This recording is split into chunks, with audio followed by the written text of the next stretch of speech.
All right. All right. We're getting it started. So, welcome everyone to the Foreign Rights 101 event today, brought to you by Juxtabook. I'm Zach Christensen, the co-founder and CEO of Juxtabook, and I will be your host today. And I'm joined by Annie, who's the other co-founder of Juxtabook. And Annie, on a personal note, before I jump into her bio, she is the one that I learned the book industry from. Back when I got my first internship out of college at Franklin Covey. She was the one I worked with and has been my mentor since then. And it's just a pleasure to work with her. Mutual. So for those of you who don't know Annie, she has spent over 3 decades in the publishing industry and has worked with authors and publishers from all over the world and has been involved in writing, editing, project management, and rights sales of over 24 books in 40 languages. And as Annie and I were talking yesterday, she has overseen close to 1,000 contracts and renewals and licensings and derivative products. So she knows her stuff. And she's currently the foreign rights agent for Franklin Covey, various literary agencies and publishers, and is the main foreign rights agent for Juxtabook. And she um, today we're going to really have the opportunity to pick her brain. We're going to do an interview style format where I'm going to ask her some questions about what she sees with foreign rights, her recent experience at the London Book Fair, which took place 2 weeks ago. And we'll run through those questions. And towards the end, we'll jump to Q&A from everyone attending. If you have a question along the way, feel free to put it in the chat and we'll just table those till the end. But if you have a question, throw it in so that we don't forget or you don't forget to bring it up at that portion. So with that, Annie, is there anything else you would like to add before we dive in? I don't think so. Yeah, it's just a pleasure to talk to all of you today. I always love talking books and I always love talking book fairs. It's a great opportunity to really find out what's going on in the industry. So this was Zach's idea, so I'm glad he came up with it and I'm happy to talk about it. Yeah. And just for those who may have seen some of the content we put out for Juxtabook, we talk about 5 author phases, and that's book development, book publishing, author branding, launch and marketing, and then beyond the book. And today's discussion would cross over into the beyond the book phase. So typically, foreign rights will take place after your book's been published.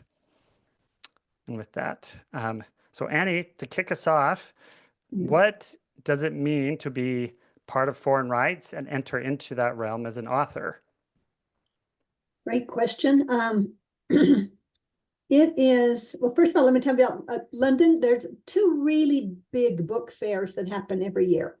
One of them is London Book Fair, and that's in the spring. And then in the fall, there is the Frankfurt Book Fair. When you first go to London, you're like, wow, this is huge. But then you go to Frankfurt and you realize, oh no, London doesn't hold a candle to Frankfurt. Frankfurt is really, really big. But what it is it's people, mostly it's agents and publishers coming together to try to find connections and places where you're talking about what the publishing industry wants to see and what international countries are looking for in terms of licensing content from others. What is it that everybody wants? What's big in the market? So when I go to a book fair, I will have a table either with the publishing company on the floor, or I'll go into the rights center.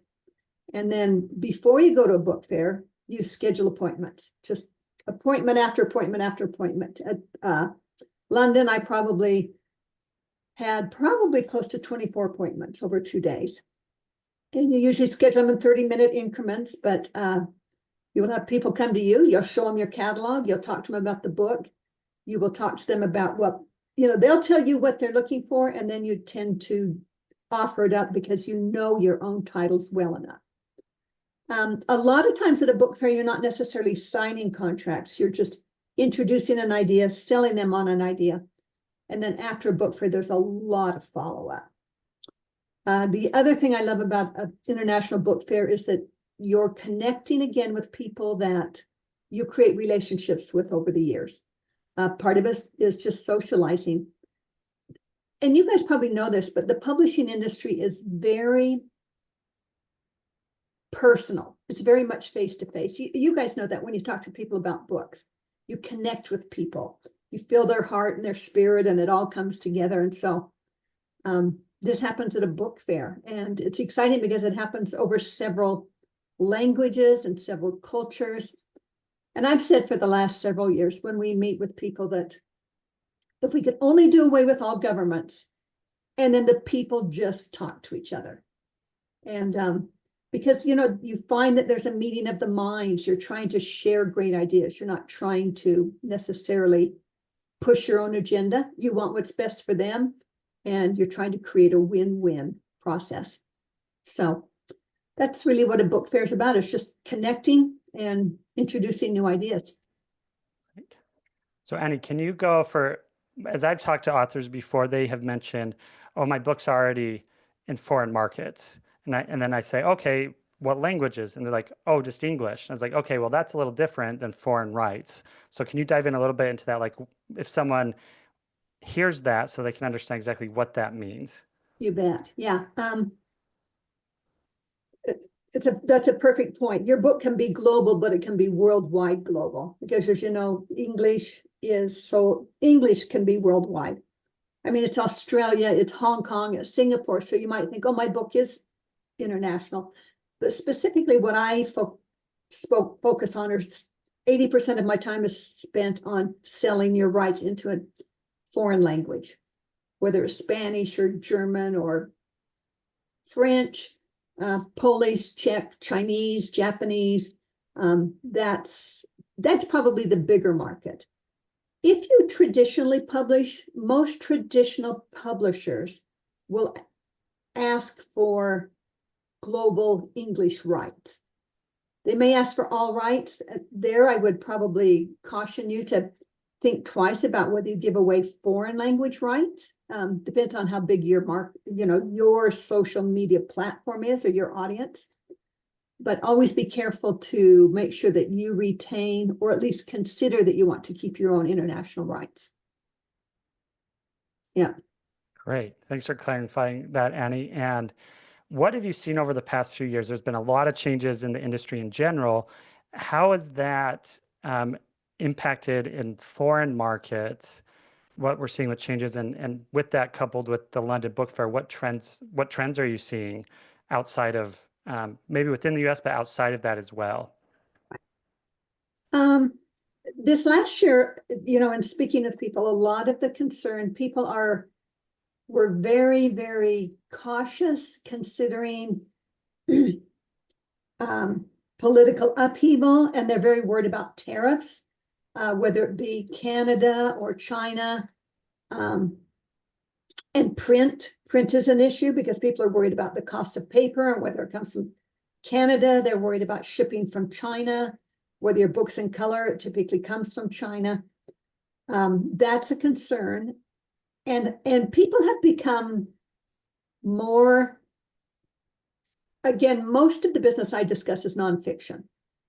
So people will share with me what they're looking for in terms of fiction, but it's mostly nonfiction I'm talking about. They're looking for specific how-tos. And this last year, everybody was talking about AI, how AI is going to take the market. And are there books that explain AI? Because everybody hears about AI, but we don't always all necessarily understand what the AI market, what AI means and what it can mean for us. The mass market doesn't understand AI. A lot of people in publishing may understand, and those that are technical understand it, but the others don't. So a lot of questions about AI, a lot of people looking for more how-to books, specifically around business how-to, not how to knit or how to cook, but more, how to manage conflict, or how to, there's one book that continually sells well that I have represented, and that's how to be a project manager without project management training. So that a lot of people were looking for specifically that. In fact, I had one person specifically come and say, I'm looking for more books on manufacturing, which very much took me by very surprise because it's such a niche kind of book. but it certainly made me think, okay, I just need to be on the lookout for books on manufacturing. More countries are trying to bring more business into their own countries. And so they're looking for more of that kind of stuff. General broad leadership, general ideas like nebulous kind of ideas were less interesting to people this year. They're looking for more specifics. Yeah.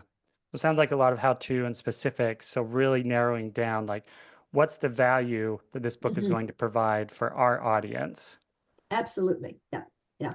I Um, will mention, though, that most of the bigger publishers came to me and said, and this is just an aside, romance novels always sell. So if any of you have a romance novel in you, they're looking for it, and they're looking for romantasy. Romantasy is such a big thing right now. If you have it, write it right now because I can sell it. um, so, and you mentioned AI. How typically when you're going through the process, from what I've learned from you, is you find a foreign rights publisher, they're interested in the book, and just Mhm. like a traditional publisher in the US, they will make an advance to buy the book in that particular language and sometimes by a specific region. And once everything's signed, then it goes into the translation phase, which can take anywhere from like 6 months to a year. And Yeah. then it enters the production phase. So you're looking at 1 to 2 years for Mhm. your book that's being translated into a different language to be out and available.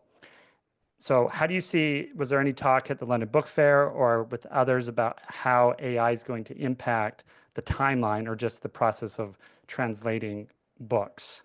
Um, Not specifically, but my concern with AI for translation is that unless you have a really good follow-up translator, AI will translate word for word. And as we all know, there's always meaning or a spirit behind, or you may have other training and you want it to match your training. So AI may do the first quick go round, but you still have to have somebody really qualified and um, good at what they're doing. And even if you could provide a glossary to make sure that those AI words, are translated into the words you want it to be. So, yeah, that's a really good question. So it may speed up the process in terms of translation, but I don't see AI speeding up. Certainly printing, there's still a queue that people have to get into, Yeah, for print production. If it's color, it still has to come from. I don't see a lot of the other being impacted yet by AI. gotcha. So it still needs to be checked, just like other produced Yeah. AI, obviously. Well, what are, as you've worked with authors and about foreign rights, what are some of the common misconceptions that you have come across about selling foreign rights, and how can authors better understand like why you'd consider it and what it would mean for you as an author? I'm first going to go to the very idea that, and this applies globally, even when you're writing your book the first time out, and looking for an English publisher, is we run across so many authors who have this preconceived notion that if I write it, they will come, they will buy it. And we know that that's writing the book is just the first step in the process. You have to have the audience. And that's a massive cultural shift I've seen too. And it used to be a lot more the quality of a book had a bigger impact on whether it sold. And now it's more about publishers are just simply looking for how big is your platform. Your book can be actually not very good, but if you have a huge platform, a publisher, is interested, could be interested in you. And also a preconceived notion is that it's really difficult to break into the international market. If for instance, you went to one of these book fairs and you sat down with somebody and you realized that thousands of books being pitched, it's tough. It is tough. So we have to make sure that your title fits what they're looking for. And it's very regionally based. There's some things that may work in Spanish language that definitely wouldn't work in Chinese language. There's cultural things. I would suggest to you that if you do want your book to go international, make sure that when you're writing it, you're thinking internationally. that your books are not US centric. We tend to reference baseball teams or reference football teams or reference American politicians or American historians. Just shift your paradigm, put on a different lens, and try to include more international references.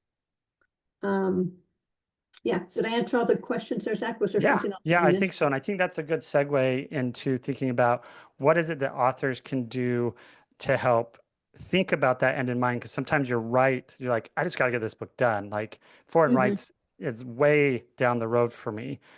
So how can authors think about it now, which you mentioned a few, with bringing in international examples and stories, but also knowing when is the point at which they should consider pursuing foreign rights? What does their book need to have done? What do they need to be prepared for as the author? Right.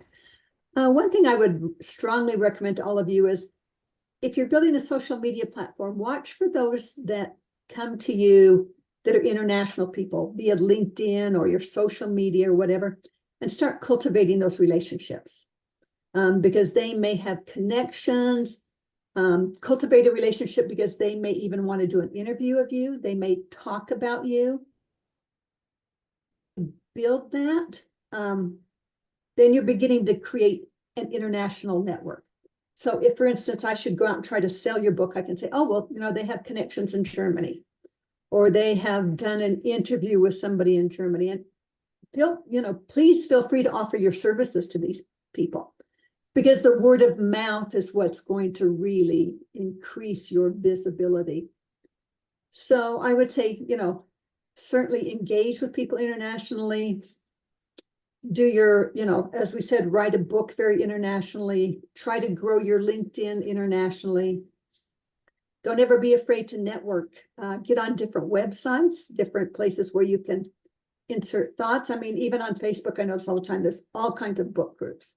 Go on there, just be more and more engaging. Be mindful too of cultural no-nos. There was a book we wrote with Franklin Covey, and it was a teen book. And it was this 6 most important decisions a teen can ever make. This is just a cultural thing. And one of those decisions for teens had to do with dating and sex. So as I sold this book to the Middle East and to the Arabic language, they were fine until they read the chapter on dating and sex. And that was such a taboo. And so for them, we had to negotiate the rights for them literally to take that chapter out of the book and turn it into, the 5 most important decisions. So just be mindful too of being cultural differences. Be mindful too that you may have to adjust a little bit if we do sell your book internationally. That, I know it's your baby, but be willing to allow some, some changes and some modifications to make it more palatable for different cultures and different languages. Yeah. And with that, Annie, like what are the benefits? There may be some of the authors on here thinking like, this sounds like a lot of hard work, finding a foreign rights agent, pitching this several-year process. So what is the value for authors? I'm gonna give you the tough love language first, and that is that don't ever expect to make any money internationally. You may sell it globally, and your royalty rates. Every single country is going to offer you a different kind of advance because it depends on their economy and the size of their audience. What you get out of China is not going to be what you get out of Croatia.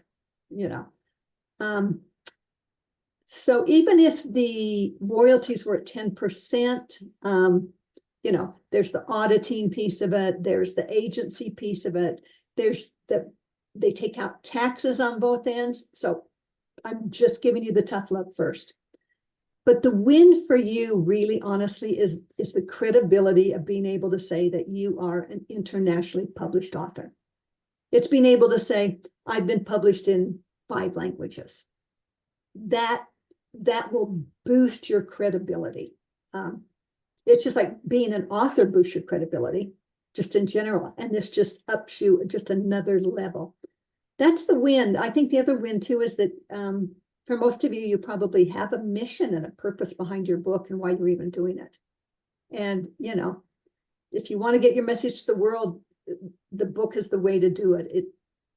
It's your calling card. It's your way in the door to make sure that other people understand what your message is.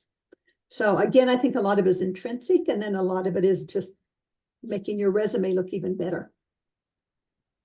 Yeah, and I think Annie too, from working at both of us at Franklin Covey, and I was on the Speakers Bureau side for a bit. We'd get calls every so often to book a speaker in another country, and it was because the book was there. Yeah. And things, from what you've taught me, they tend to move slower in other countries in regards to the publishing industry, where we're might be 5, 10 years ahead of countries that are still becoming more developed and established and building these things out. So therefore, there might be a little less competition. And so your book might be standing out there, and then you never know what opportunities it could create for you, especially if you have other services outside of your book that you're offering. And you brought up a good point is about interviews. As you expand your network, you know, just always offer to do an interview. You know, whether it's a webinar like this or it's just a short question and answer. But, you know, just always offer, hey, I'd love to do this for you. Do you have a newsletter? Do you, you know, whatever you can do, don't be afraid to sell yourself and what it is that you do. Yeah. Well, before we jump to our last question, I'll ask the second to last question in regards to, was there anything else that stood out to you at the London Book Fair?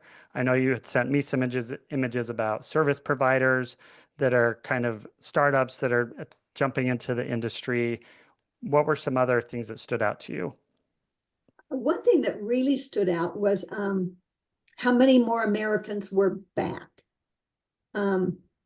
It's been a slow return since COVID. Before COVID, it was, you know, everybody was involved. It was a slow return in the last 4 years, which had made me a little concerned that people were moving away from international book fairs. But they were back in droves, and bigger displays. The big publishers were back with far more people, far more rights were being shared and being sold. What else can I tell you? Yeah, a lot of new little companies were there because they're promoting their distribution services, AI services. And for most of you need to be aware that audio is growing so fast. You know, audio is kind of the new print books. You know, we all thought print books were going to go away a few years ago when digital hit. Everybody was like, oh no, no more print books. Well, we know that didn't happen. And we know actually that digital books flattened out. But what has grown exponentially is audio, and it's growing even faster.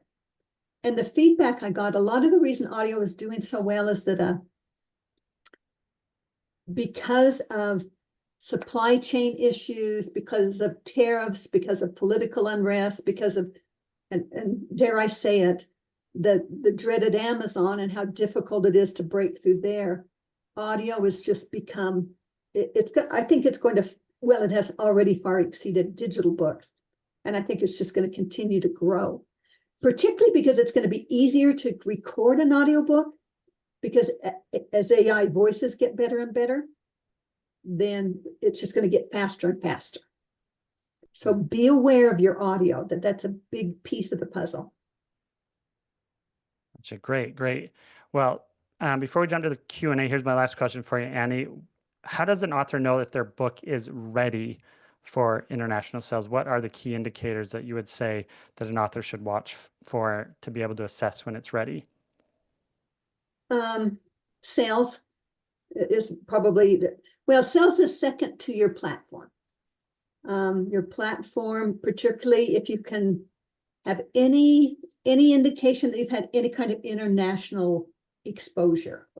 If you've done any opportunities, been in anybody's newsletter, have any friends even in foreign countries who will write you a recommendation, that's how you'll know. Your sales will know too, because that will help the agent sell your book. The more books you have sold in the English language, and even if you've hit like a #1 in your category on Amazon, that matters. Okay, it may not be a New York Times or a Wall Street Journal, but if you've hit any #1 kind of spot, any kind of award will help you. And it's just, again, it goes back to demand. I think that's the biggest thing. The greater the demand here, the greater the demand will be internationally. Your book will be ready when we can send it out and we're getting any kind of response. So again, as Zach had said, it's kind of a slow process, but it's well worth you pursuing and considering all the way along. So just keep that in mind that if you want it to go global, start global and build that platform. Zach, you've been in the business a long time, but did I miss anything when it comes to how you know when your book will be ready? So I think just to kind of sum up and repeat back kind of what you said, I've heard having building out a network of international contacts, Mm-hmm. having a message that can resonate globally, and that may or may cause you to shift the stories in your book based on the market and the culture. Do you have anything outside of that, such as a company, consulting, or the like, to have an international presence? We didn't really touch on this one, but I would say between, depending on your niche, if you can have 5 to 10,000 copies of your book sold in the first year, that's a good indicator. Or if you're having sales that are growing steadily to Mm-hmm. a point where it's like, okay, this book is doing well on its own organically. Looking at your reviews, and that's what goes to the point, Annie, of you talking about what are people talking about with the book. Do you have reviews? Have you got any awards or made any bestseller lists that you can use as part of pitching your book? And then the other thing you said, like interviews, what interviews or events have you taken a part of on a global stage? Right. And I think I'll add one more thing. yeah, Is be mindful of, as we get ready to sell your book, if that's the route you want to go, are there stories that could be interchangeable that may apply to that market? Maybe you have a story in your book and you think, you know what, if I want to sell it to the Spanish market, do I have a Spanish story maybe I could insert here? So making it customizable would probably help too. If I could say, hey, this book has a lot of references to Spanish speakers or Hispanics or Latins, whatever it is. If you have any connections that are Russian or anything like that, just if you can make it customizable as we sell it, that will also help an agent to sell your book. yeah. All right. Well, Annie, as always, tremendous, tremendous. Let's jump over to the Q&A section. And I think along the way, there's been a few questions in the chat. So feel free if you have more as we go through these to submit them. So the first one is on the list was from Platt. He says, I keep recommending my clients to stay more narrow in their writing, lean into a niche with a specific solution to a very well-defined Mm-hmm. problem. Anything from the book fair visits this year to suggest a different publishing trend? No, I think you absolutely hit it, Platt. The more narrow, the more specific, and the more applicable, immediate how-to. People are looking for help, less of the grandiose ideas and more of the cut to the chase. I only have so much time. Oh, the one thing I did notice too on the trend is that they're not looking, nobody's looking for big books anymore. If your book is over 300 pages, boy, they're just not looking for it. They're looking for shorter, sound bites are much better. Yeah. Gotcha. Would you say like between like 30 and 40, maybe stretching to 50,000 words, depending on the topic? Yeah. Is Yeah. where you need I to would stay. say 50,000 or less. Okay. Mhm. Also, too, it's a better investment for the publisher because it's not costing them as much to do the translation and the Gotcha. print. And the Yeah. print. Yep. Um, Next is from Tisha. I want to make sure I say it right. Um, she said, why is it important to retain your own foreign English rights? Which you may have been referring to when Annie was talking about retaining the foreign rights, but your book may be a global and the traditional publisher may be um, keeping the global English rights. Is that what you were referring to? Yeah, I think it was more referring to the contract and why they would retain those rights. Is it merely for negotiating down the road? Uh, well, so tell me if I'm answering this the way you want it, but a traditional publisher whether it's hybrid or boutique or whatever, will want English rights because they may have already distribution channels or connections with maybe Amazon UK or Amazon Hong Kong or whatever. The reason you would want to keep foreign language rights is because a publisher will have so many titles that even if you're a bestseller, after a year or two, you fall off the front list, you become backlist. And nobody's going to care as much about your titles as you are. I mean, they have so many books and their catalog is so big that you want control over what you can control. If you have a chance and they're willing to give you international English rights, fight for that. If it's a negotiating point and they're willing to give you a bigger advance, let them keep it. But you may have connections into Hong Kong or I'll tell you one specific where I've had a huge demand for English language books is in India. India's been pushing me for all the books in English because most of their population also does speak English. So if you can keep, English rights in some regions, fight for it. Again, it's kind of up to you. But another strategy we have used, or I have used, is to say, okay, big publisher, we'll give you foreign rights for 2 years. And then if you can't sell it internationally, then we want those rights to revert to us. Because after 2 years, you're really not any longer at the top of their list. You've now become backlist. So you want it back so you can continue to drive your own sales. Yeah. And I'll add on that. If you are going the traditional route, make sure you convey your desire and questions to your literary agent if you're using an agent, to make sure that they know to ask about that. And if the publisher is pushing back, say, okay, well, either do what Annie said just now, or say, well, can you show me any recent books that you've successfully published in international rights, just so you can know, because maybe they just want to keep it just in case. But if it's your book still, you want to be able to get it. No one's going to care as much about your book as you do. Right.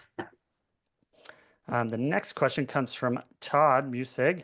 Are foreign publishers interested in older books that have been published in the US but not internationally?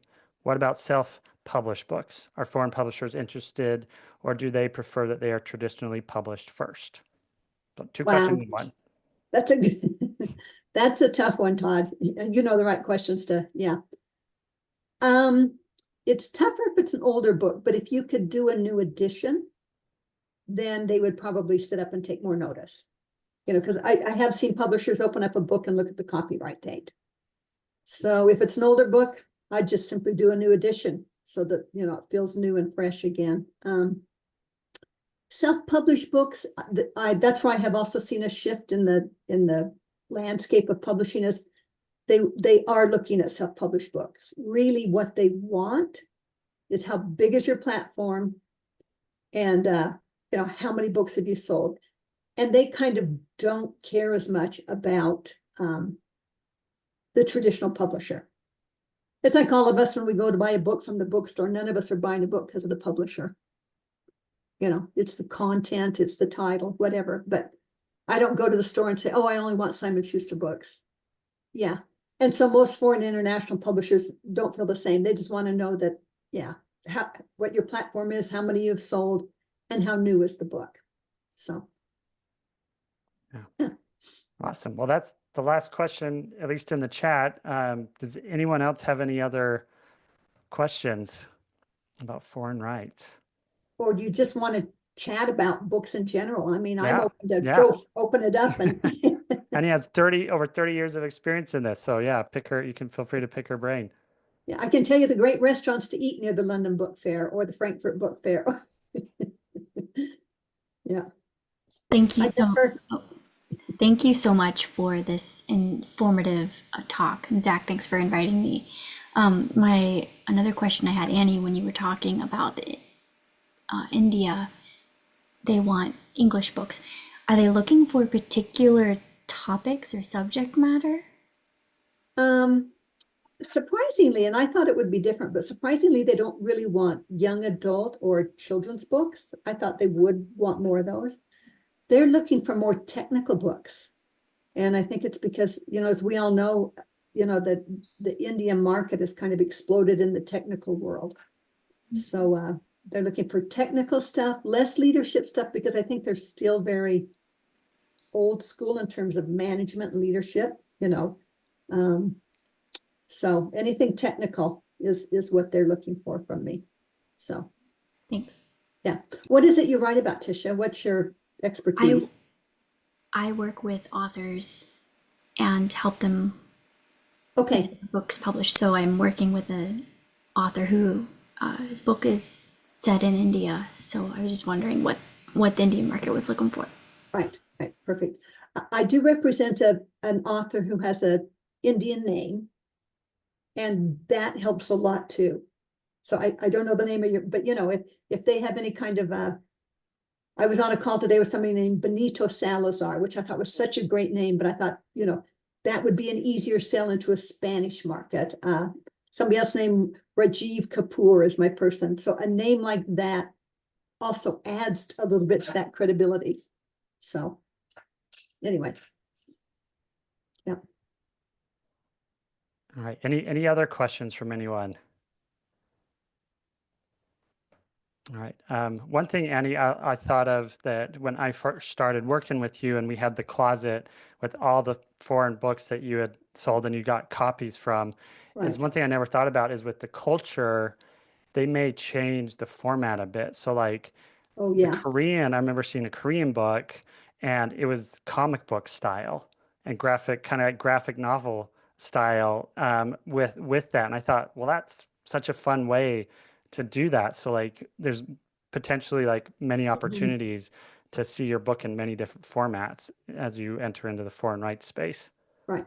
And that's a good point. Sometimes even they will change the title of your book. So that's another thing to be very mindful of in your contract. Because if you offer training courses, you want to make sure that that title matches your training course, because you want them to dovetail with each other.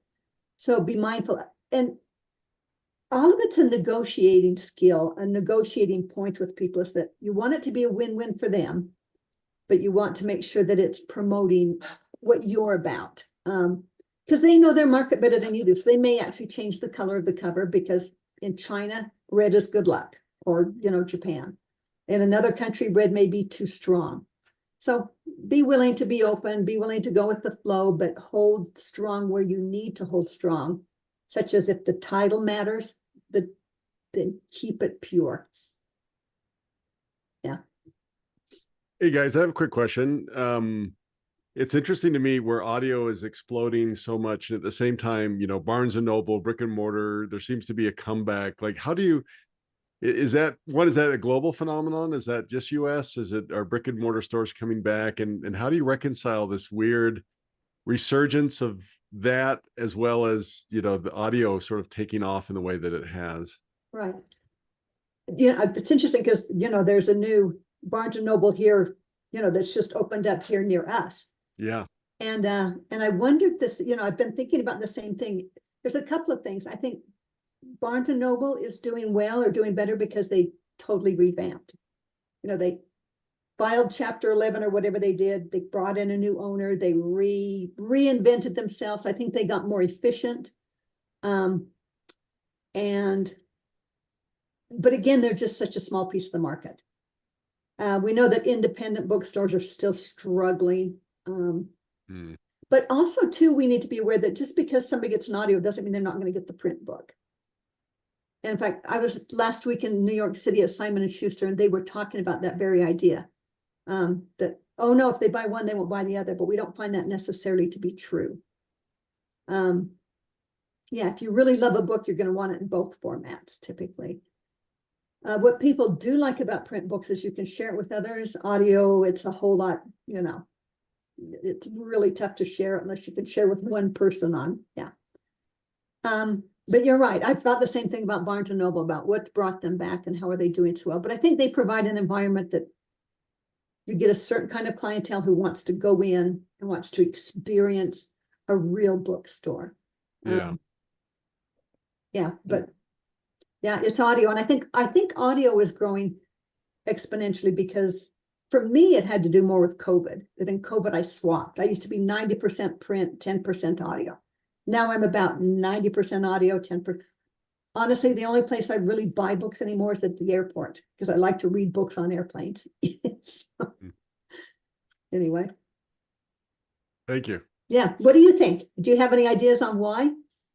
I mean, I think it's a little bit to your point. It's been perplexing a little bit, but I do think Barnes and Noble is kind of an experience. It's not just buying a Yes. book, right? And so, and especially today, where like so much stuff just comes from Amazon now, drops on my doorstep. You know, walking into a Barnes and Noble, smelling new books, the cafe, you're there with others who, and obviously you're like-minded people. So it feels like it's just more of an experience. And I think maybe people crave A that kind of community. connection on the backside of isolation and like, hey, I'm with my people and my tribe and we're readers and this is kind of a cool place. So that's what it feels like to me a bit. But Yeah, I'd agree too. People want community again.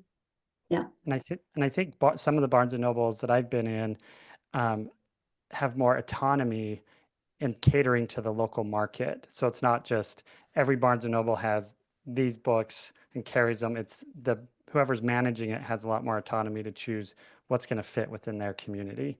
Hmm. Looks like we have another question. So, what are publishers doing to reach minority reader groups like the deaf? I don't see that they're doing a lot. I don't know that there's changed a lot there. Probably well, they should. I know certain publishers have a division that will focus on that. They'll focus on the large print for the sight impaired. You know, I know Audible has some different ways of, you know, with audios, but publishers in general, you know, I hate to say it, but they're big and they're interested in the bottom line and in the dollar. And I'm talking about the big five traditional publishers. They are out there to reach the masses. So I think really it depends on your connection and what you want done and how much you're willing to do the research to push them on it.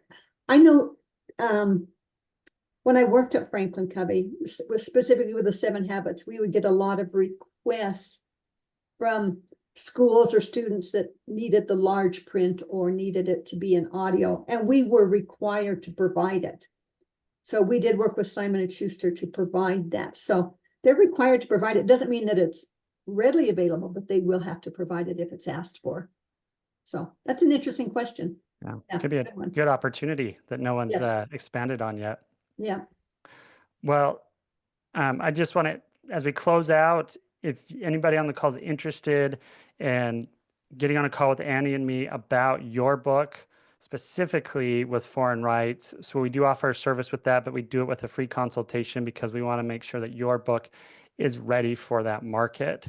So you can go to juxtabook.com/foreign rights to schedule a call to see if your book is ready. And otherwise, like, thanks for joining. Great questions. Annie, always love learning from you. And please engage with us further on LinkedIn and other networks, and would love to just dive into the publishing industry. It's a great industry to be a part of. Yep. Thanks, everybody. It was nice to meet you all. thanks. Yep. Take care.